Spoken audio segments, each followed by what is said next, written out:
Good morning, Chris. Thank you very much for inviting me. The best quote that I can use from you is the reported conversation. So far, we did not have any confirmation, neither from President Trump personally, or from his press secretary, or from the White House, or from anybody that this conversation did happen in reality.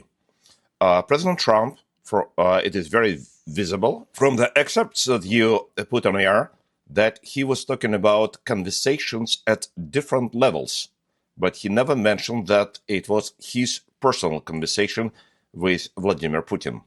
So since over the last 48 hours, there was a single confirmation, any documental witness, no official press release confirming that there was a direct conversation between President Trump and Putin.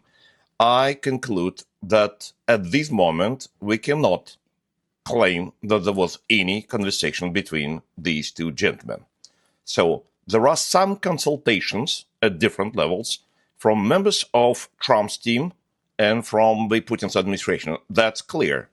But still, there is no direct conversation between the leaders of in Washington and in Kremlin. I think this is an element of the at least maybe 1 year Trump's pressure campaign on Putin.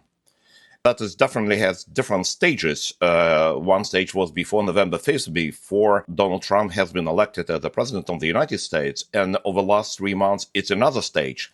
But this is a campaign of putting pressure on Putin to agree with him, with Donald Trump, that this carnage must be stopped. The result is, so far, Putin never confirmed yet that he shared this particular view of Donald Trump.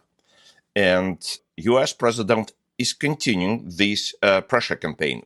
It can be called pressure campaign or trolling campaign, but this is a non-military, non-violent way of putting pressure on Putin.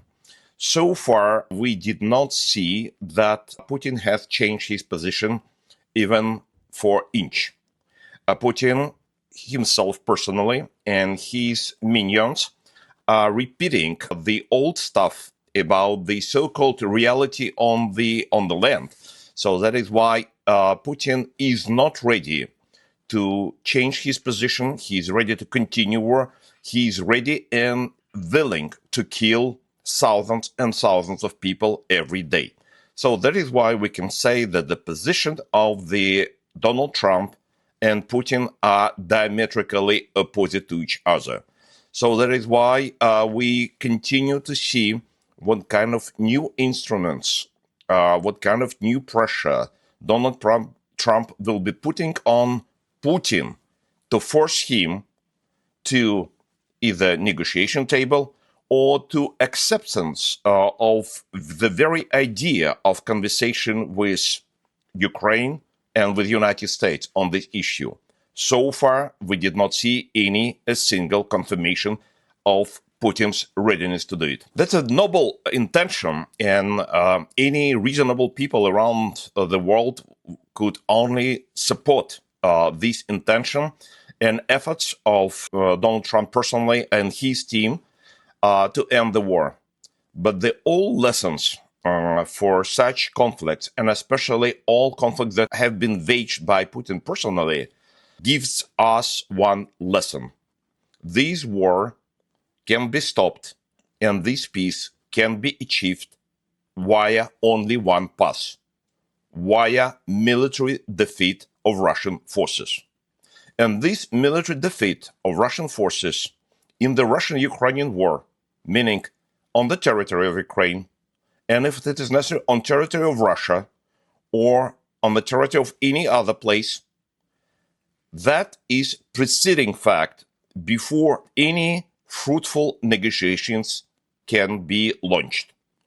Before that, as we know from the history of Russia, as we know from the all adventures of Putin personally, any fruitful negotiations cannot be even launched.